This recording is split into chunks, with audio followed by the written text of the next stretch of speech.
I think we introduced the ambassador to the state of New Jersey, and it's been great ever since. He's the first ambassador, first foreign dignitary ever to speak at a New Jersey State Police graduation. When I came to New York, to the New York area, to serve as the Consul General of Israel, I think that I met Chabad Rutgers representatives in my first week in the area when I traveled to New Jersey.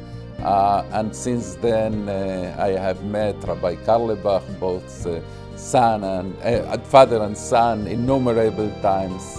They have been tremendous assistance for me, for my staff. Here there's also liaison to non-Jewish organizations like the law enforcement agencies in New Jersey, and innumerable opportunities. I can say that Chabad New Jersey, Rutgers are one of the most efficient tools I have to engage with, to assist me to engage both the Jewish community, academic community, and general society in their area.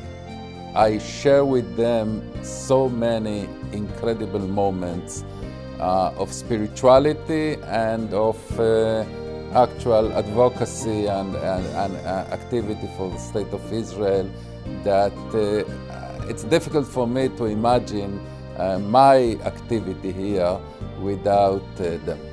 You know, I always say that in our generation there are two extra mitzvot that we have as Jews. One is to strengthen the State of Israel, to make sure not just that the State of Israel exists, but that it strives, it's a secure, prosperous state. And the other is to guarantee the continuity of the Jewish people in all the places Jews reside. And I can say without no hesitation that Chabad Rutgers fulfills those two extra mitzvot, lemehadrin shebemehadrin, with an extra zeal and extra efficiency that is incomparable to none.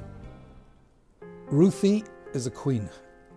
She is really a very noble person. She's lived, thank God, to 120. She's lived a beautiful, long, healthy life.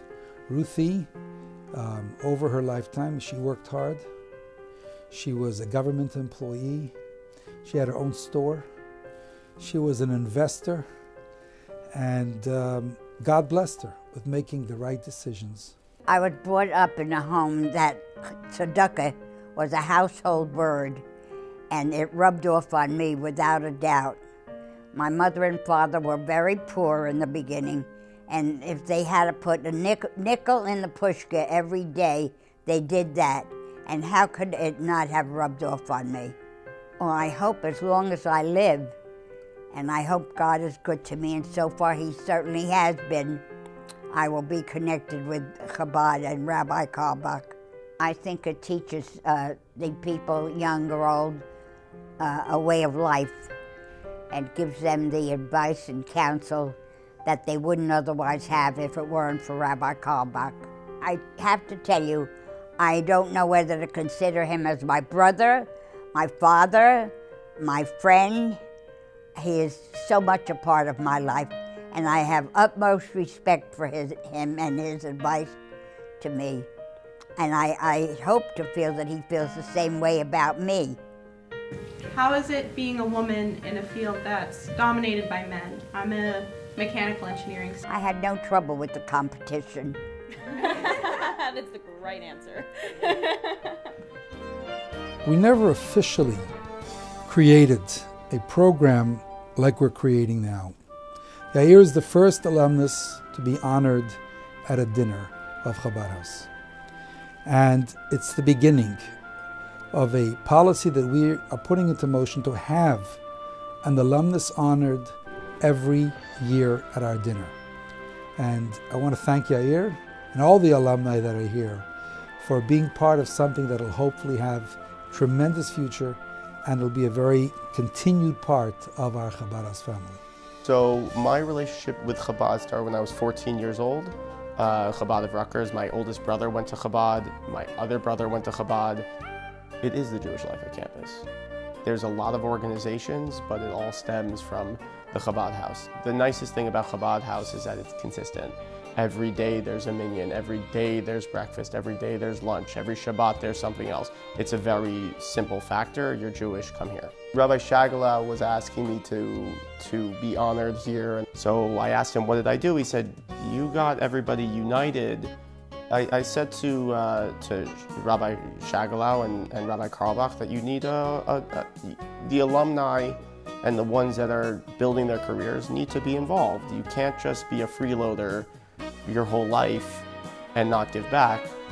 So he went, you know what, let me call these people. So he started calling, and I pushed him and I motivated him to keep calling, and we had a few meetings, and all of a sudden we had alumni dinner, and all of a sudden we have a lot of alumni here, and we built the organization. Rabbi Karlbach thought he was done with the Kleinmans. He didn't realize we got 2 more coming. You got another at least 4 to 6 years that's going to be at Chabad House, so get ready. This dream of creating a boys' dorm, a girls' dorm, a kosher food program, a Shabbos program, a place that will make a difference in the lives of every single student, whether they come to Chabad House for 10 minutes a semester or they live here. Chabad House has become the in place. You come here any hour of the day, 24 hours a day, 7 days a week. The lights are on, and there are kids here, either studying, hanging out, talking. This has become the in place for a young man or woman on the campus.